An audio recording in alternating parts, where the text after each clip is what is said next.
Hey guys, welcome back to the channel. Surprise! Listen, I pleaded, I begged, because I'm no good at navigating the computer, number one. But number two is, I know a lot of the people that watch the channel really wanted to see her get involved. So here she is, the one, the only, the mouse navigator, the professional though. I don't want to lower you to just all you do is navigate the mouse, because she's much more than that. Actually, she is the backbone of my family, and she is somebody that I constantly reference for advice because she's just that smart. My loving and adoring wife, Rebecca Lohman. Hello, everyone. Oh, see, there you go. I really appreciate you coming on the channel, baby. I know she didn't want to do it. And when I told her, look, all you got to do is stand there, occasionally laugh. I will, yes, I will reference, I will point to you to get your feedback and navigate the mouse. She said, actually, Madison, our daughter, has mouse ears. Maybe I should wear the mouse ears. I think that would have been appropriate. Anyways, I'm so thrilled to have you on the channel, babe. I really hope that you continue to join me. And if she doesn't, then so be it. But I really would like to see you as more of an active role on the channel. I will try. Okay. Listen, the last video certainly was controversial in a lot of different ways. There were a lot of comments, people commenting about, hey, you need to get to the point. I don't have 30 minutes to watch you ramble.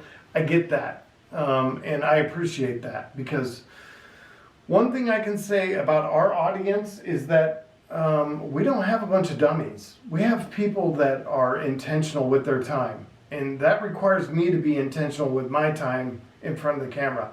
And I appreciate that. So, I swear to you this time, how many times have I said this? I swear to you this time, I'm going to have Rebecca set the 10-minute timer. And when the 10-minute timer is done, we are done.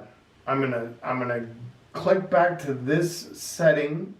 I'm gonna give my final thoughts, and then that's it. We're done. So I'm going to try to keep this video to less than 12 minutes with all my my pre-rambling and my end of the ramble. Was that too much? Mm-hmm. Oh, I think you're rambling. Okay, all right. In that case, please, without further ado, go ahead and set that timer with a manly chime, if you could.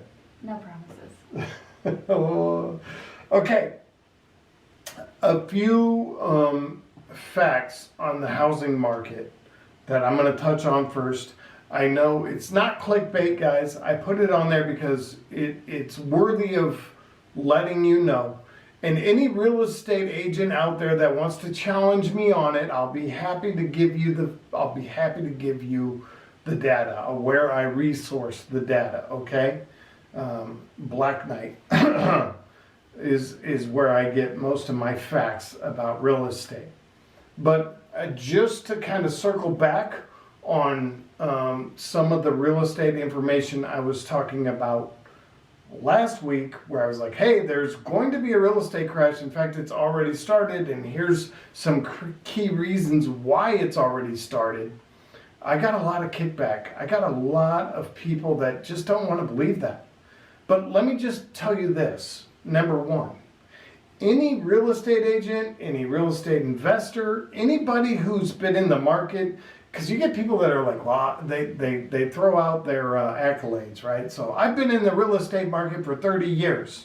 I think I have a good understanding of what the market's doing. Okay, you've been in the market 30 years. But guess what? We've never seen a market do this. I don't care how long you've been in the market. We've never seen a real estate market like this in the United States ever. Not once, never. Okay? People doing crazy things in the real estate market. All cash offers, $40,000, $50,000 above asking, completely waiving contingencies. It's unheard of. And anybody that you can't wrap your brain around that, like you don't understand that's a bubble, then you are certainly, you're as distorted as the market is right now. Because the market is completely distorted.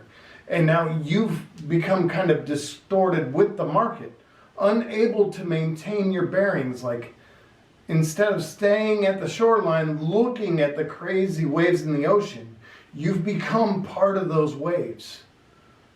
Was that a good analogy? Yes. Well, oh, thanks. But you went too long. Oh, damn. Where are we at? 7 minutes. Thanks. I appreciate that.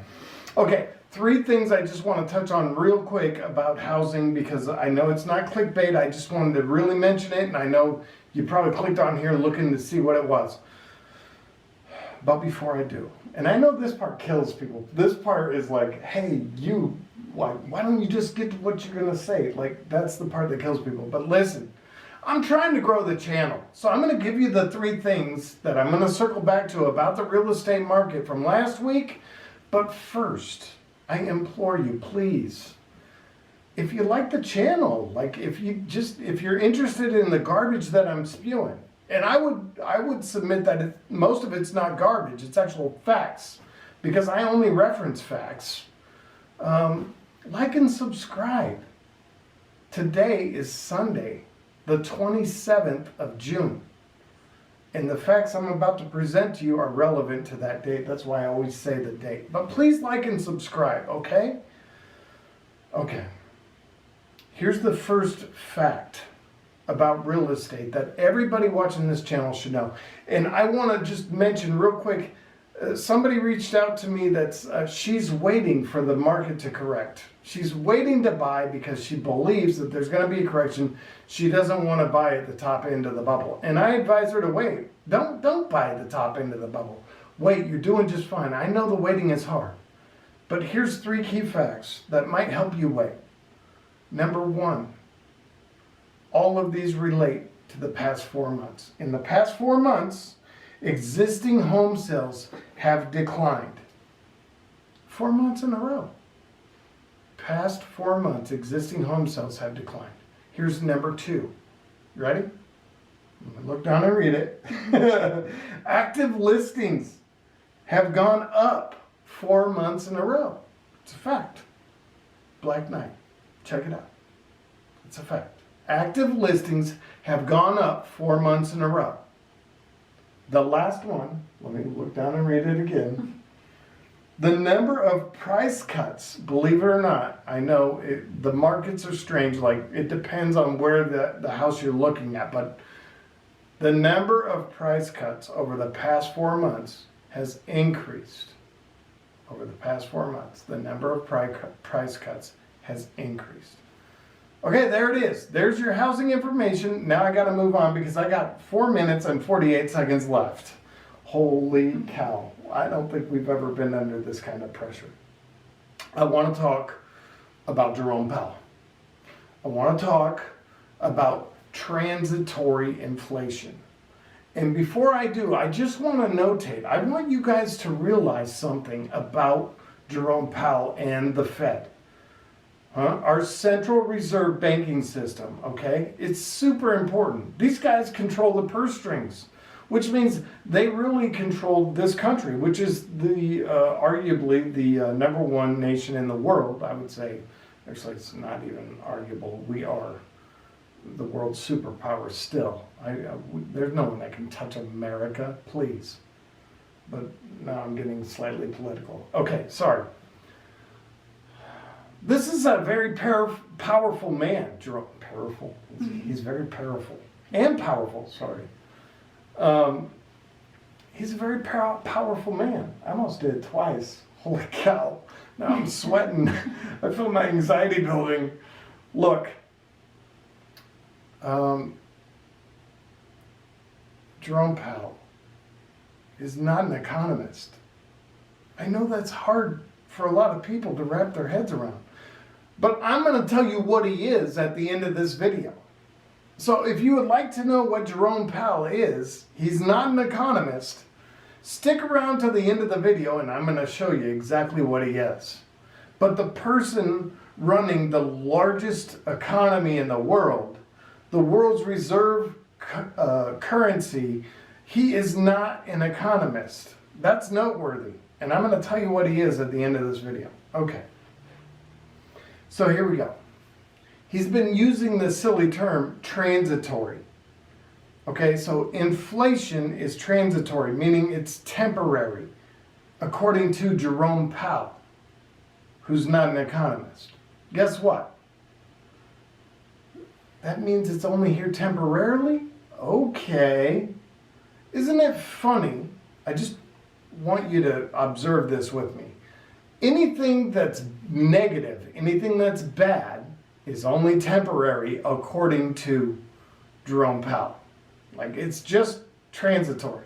But if we get like positive job numbers, which we didn't even get positive job numbers, but if we did, that would not be transitory. That would be here to stay, right? Like, they're not going to say, oh yeah, hey, the number of jobs increased by 200,000 the past month, and that's not transitory. No, please. So it's only what suits their narrative. Okay. What was funny about that? Was there something funny about that? No. Shit, I'm down to 1 minute. Oh my God, that's not funny. Okay, quickly, babe. Show them how many people disagree with Jerome Powell that are actually either economists or they're, career investment, brilliant minds in the economy and have grossed millions and millions of dollars, or they are economists. Which one?